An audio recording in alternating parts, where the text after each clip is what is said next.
महत्त्वाची बातमी आपण सुरुवातीलाच पाहणार आहोत। प्रहार संघटनेचे अध्यक्ष बच्चू कडूंवर गुन्हा दाखल झालेला आहे। अपघात घडवून जीव घेण्याचा कट रचल्याचा त्यांच्यावर आरोप करण्यात आलाय।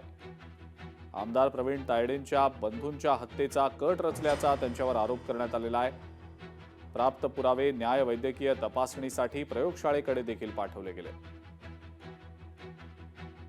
आज 3 एप्रिल तारखेला अमरावती ग्रामीण पोलीस युनिट मधला चादलूर बाजार पोलीस स्टेशन मध्ये तक्रारदार अभिजित तायडे जे चुलत भाऊ आहे आमदार श्री प्रवीण तायडे यांचे त्यांच्या तक्रारावरून आम्ही गुन्हा दाखल केलेली आहे। अरेस्ट ची जे विषय आहे आम्ही बघणार आणि जेव्हा आमच्याकडे sufficient evidence ची पुरावा सारखा येणार तर we are keeping the option of arrest open.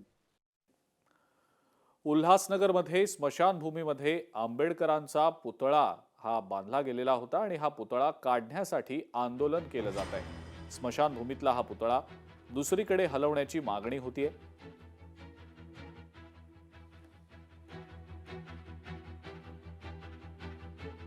ज्या व्यक्तीने आपल्या भारताचं संविधान लिहिलं त्यांच्या कायद्यावरती आपलं भारत राज्य चालू आहे त्याच व्यक्तीचा उल्हासनगर येथे शांतीनगर स्मशानभूमीमध्ये बेकायदेशीरपणे कोणीतरी पुतळा लावलेला आहे। आमच्या सगळ्यांची अशी मागणी आहे की तो बेकायदेशीर पुतळा कुठेतरी स्थलांतरित करण्यात यावा जेणेकरून समाजात ज्या पद्धतीने रोष पसरत आहे तो थांबण्यात येईल। आणि ज्या लोकांनी हा पुतळा लावलाय बाबासाहेबांचा बेकायदेशीरपणे त्यांचा मी तीव्र शब्दामध्ये निषेध व्यक्त करतो। आम्हाला स्मशानात पुतळा नको, आम्हाला गर्दुल्यांच्या याच्यात पुतळा नको। स्मशानातील पुतळा हटवला गेलाच पाहिजे। हा बाबासाहेबांचा अपमान आहे आणि समाजाचाही अपमान आहे एक प्रकारे। हा पुढची बातमी नवी मुंबईतली आहे। ऐरोली सेक्टर 12 मधील प्लॉट क्रमांक 2 चा भूखंड सिडकोनं टेंडर काढून हा विकलेल्या भूखंडाचं हस्तांतरण करण्याचा ठराव महासभेत अखेर बहुमतानं मंजूर करण्यात आल्याचं समजतंय। सभापती अशोक पाटील यांनी महासभेत हा प्रस्ताव सादर केला आणि या प्रस्तावाला बहुमतानं मंजुरी देण्यात आलेली आहे। त्यामुळे आता ऐरोलीकरांना हक्काचं नागरी आरोग्य केंद्र मिळणार आहे।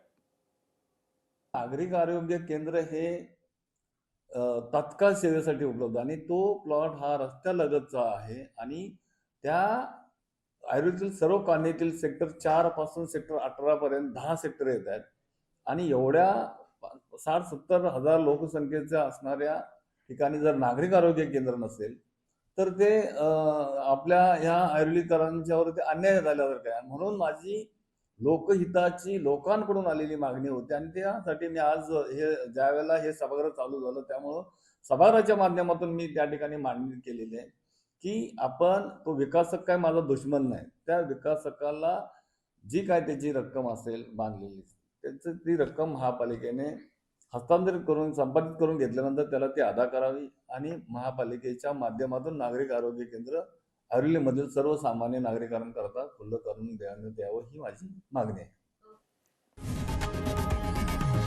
लोकशाही मराठी ऐका, पहा, जागरूक रहा।